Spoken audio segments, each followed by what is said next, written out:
Let's talk about my trinket shelf. Every time I show my trinket shelf in videos, I get a lot of the same questions, and so I decided to just do a video answering them all. Yes, this trinket shelf is a typesetting drawer. They're also known as printer drawers, and I decided to hang mine vertically instead of horizontally. I don't know why, I just always envisioned it that way. I did leave the original handle on it, and you can see it still has the label of what kind of font went into this drawer. Super cool details that I love.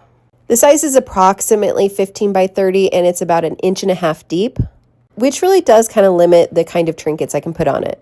I got it at an antique store for $28, which was an absolute steal. Some of the areas were really small, so I had my husband cut out some of the dividers with an oscillating tool. I wanted a lot of the spaces to be bigger, and so we did end up cutting out a lot of the dividers.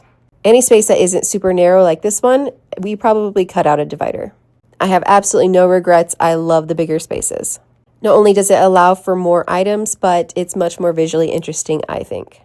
I wanted the shelf to be very sturdy and not swing or move, and so we decided to put 4 screws through the back panel on all 4 corners. They're pretty much hidden by the trinkets themselves. You can see these 2 top ones that I can still kind of see. This one I put a little sticker on because it was miniature, and then this one is covered by a book. And it helped that 2 of the screws were able to hit a stud. So this thing's not going anywhere. I have truly dusted this just a couple of times since I've had it. I don't have a lot of issues with dust. I know it's hard to believe, but when I do dust it, I just give it a good little blow on my walk by, which I know is silly, but a Swiffer also works great.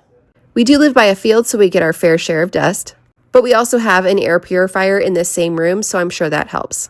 I do always get asked where I got this Desi Arnaz and Lucille Ball. I got it many years ago at a Barnes & Noble. I'm sorry. They are little wire figures, kind of like Gumby. Many of the other trinkets I thrifted and I found at antique stores. They were truly eclectic.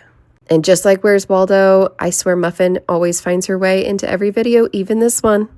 As I show you some of the other trinkets and give you a little bit of a tour, I will say that if you are looking to find a printing drawer or a typesetting drawer, that I would check your antique stores or flea markets.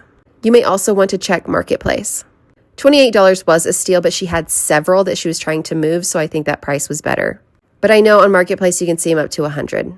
I also get asked if those are Nancy Drew books. They are, and someone said that some of my trinkets look like things that solve some of the mysteries, and I love that idea. So on the shelf, you'll find like a locket and a magnifying glass, other things that are kind of Nancy Drew-esque, which is just so awesome. And I did hang it in this kind of stairway hallway area, so it's alone and it really is allowed to shine. And the final thing, yes, now that it's full, will I do another one? I do have another one, so stay tuned to see what I do with it.